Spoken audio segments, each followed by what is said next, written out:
Hey y'all, welcome back to the channel. We're gonna be talking about all these cows that just got blown up here in Texas, maybe about 6 hours from us over near Lubbock.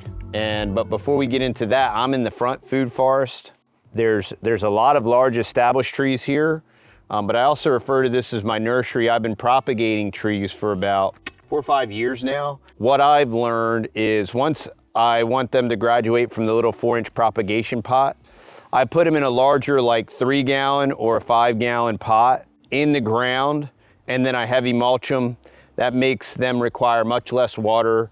It keeps the roots cooler. It promotes root growth. And all the pots I use have lots of holes in them, and the mature roots actually grow out through the pots, and I can finagle those roots out of the pots when I bring these out of the ground to permanently put them in the ground. So they have a much larger root structure. The larger root structure allows me to plant them much higher in the ground, and also it equates to better success when you're permanently planting a tree in the ground with a much larger root structure. Let me get into the article, because everybody's been asking us about these cows, and I keep looking into it, and there's still like very little information on this. And then there's some very biased articles, and you'll see why here in a second. But this is just from USA Today. 18,000 cows killed in explosion. Fire at Texas dairy farm may be largest cattle killing ever.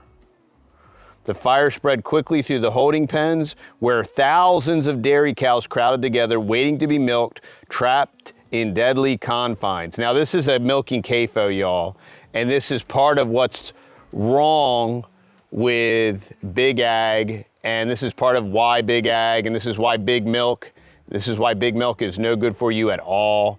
And it's all full of nasty antibiotics and pus and mucus and everything else. It's just nasty, y'all. I do feel for these farmers. I don't hold any negative animosity towards them, but these cows were stuffed in like this 2 million square foot building, 18,000 cows, okay? After subduing the fire at the West Texas dairy farm Monday evening, officials were stunned at the scale of livestock death left behind. 18,000 head of cattle perished in the fire at South Fork Dairy Farm near Dimmitt, Texas, or about 20% of the cattle slaughtered in America on any given day. A dairy farm worker rescued from inside the structure was taken to the hospital and was in critical but stable condition as of Tuesday. There were no other human casualties. So originally they did say there was one fatality. I believe it was this worker that is in critical but stable condition, so we'll be praying for them. It's mind-boggling, Dimmitt Mayor Roger Malone said. I don't think it's ever happened before around here. It's a real tragedy. It was the biggest single incident death of cattle in the country since the Animal Welfare Institute, a Washington-based animal advocacy group, began tracking barn and farm fires in 2013. That easily surpassed the previous high of a 2020 fire at an upstate New York dairy farm that consumed about 400 cows. And it's very interesting how these fires keep happening and food keeps dying and being burned up and infrastructure. And it does appear that there's a systematic attack on our food and our infrastructure, regardless of whether it's big ag, big dairy, or smaller scales, organic scales. The Texas fire is the deadliest fire involving cattle we know of. In the past, we have seen fires involving several hundred cows at a time, but anything near the level of mortality. Where was the Texas cattle fire? Castro County. The site of the fire, wow, it says sire of the fire. Yeah, it was improper spelling, but that's today's media for you. They don't even have spell check apparently. Well, spell check, since it is a word, sire, so there you go. Castro County is the sire of the fire, y'all. Just wanted to let you know that. This was probably written by, I don't know. Is open prairie land dotted with dairy farms and cattle ranches about 70 miles southwest of Amarillo. Pictures posted on social media by bystanders showed the large plume of black smoke. Oh boy, how many times do we got to see that? What caused the dairy farm explosion?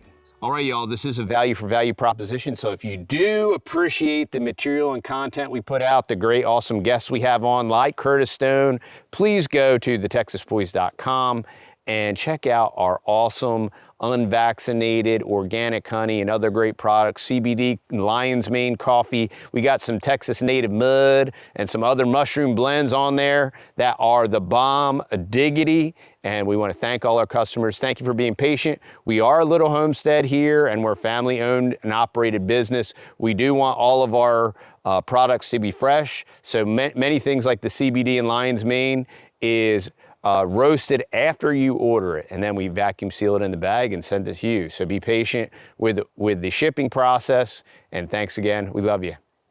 A malfunction in a piece of farm equipment may have caused an explosion that led to the fire, said County Judge Mandy Gaffler, the county's top executive. Texas fire officials are still investigating the cause, which is what I keep, I want to see if they're going to actually say what caused this, but check out what they're speculating that may have caused this fire. Malone, the mayor, said he wasn't aware of any other fires reported at the facility. He said the dairy had opened the area just over 3 years ago and employed 50 to 60 people. The owners of South Fork Dairy couldn't be reached to comment. How many cows were killed? Most of the perished animals, a mix of Holstein and Jerseys, were in a large holding pen before being milked. She said the 18,000 cows represented about 90% of the farm's total herd. So that is a massive, devastating loss. If those cows, now here's what you need to think about, 18,000 cows being milked, 18,000 cows on a commercial farm would produce a minimum of 4 gallons a day, maybe 8. So you're talking about a lot. You can do the math on that. And this is part of the problem. One of the solutions is, like 18 farms with 1,000 head of dairy cow. And that's a lot for a dairy operation that would produce 4,000 to 8,000 gallons a day. So one of the solutions to this is not be stacking this is all part of the stack, pack, and track. And all part of the commercial, Henry Ford, the Industrial Revolution, and the industrial destruction of our food system. And it's why we have to have all this bioengineered junk in our food. I was hoping this article doesn't actually, so what they were saying, since there's this many cows inside, they have to have turd tubes, right? So they have this crap system. Yeah, talk about this. That. Is super disgusting. So they have a poop vacuum system, right? And they're blaming this on methane. So they're getting a double dip out of this, besides the fact that 18,000 cows die and all that gallons of milk or production goes away, and the farm suffers a critical infrastructure loss of millions of dollars, and 50 or 60 people lose their job. They're blaming this on the methane. And they're saying that it's a potential methane explosion from the poop vac tubes.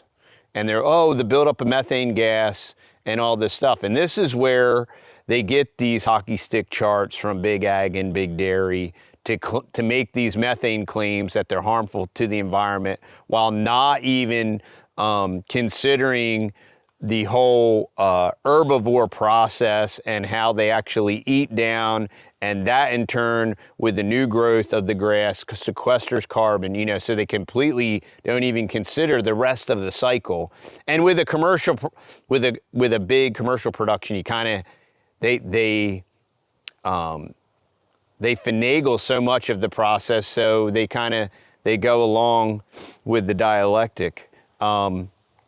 But yeah, so the speculation is that the turd tubes, there was some kind of friction fire, it ignited the methane, and poof, the whole thing goes up in a puff of smoke, and 18,000 cows die. Now that is just speculation. How easy would it be for it to be some nefarious, even if it was just someone that detonated a spark or a charge to make the methane explode? And maybe it was all coincidence and an accident, and just, we have lots of quinky dinks today, and it does appear and seem that our food system is under attack.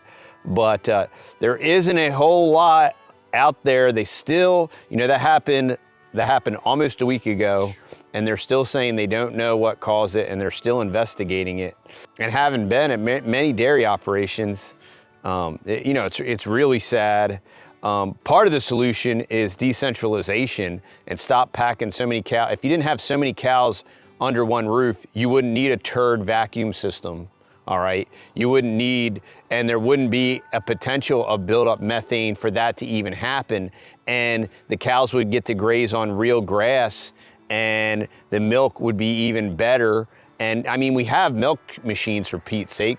So if you had a small 1,000 cow, we have 2 local dairies around here, and I don't think either of them run more than 500 head. And at 500 head at 4 to 8 gallons a day, you're still getting an enormous amount of milk to provide to your community. And then it can be unpasteurized if people so choose to do that, since that is the healthiest form of milk there is.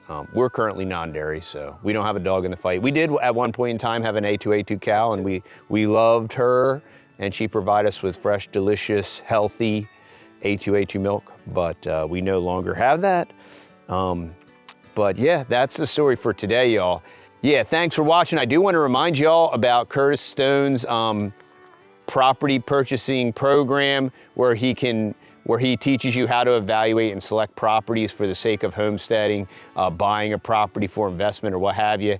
It is still on the early bird special. We'll put the link in the description down below to Curtis's course. And as always, y'all, have a blessed day. Thanks for watching. We love you.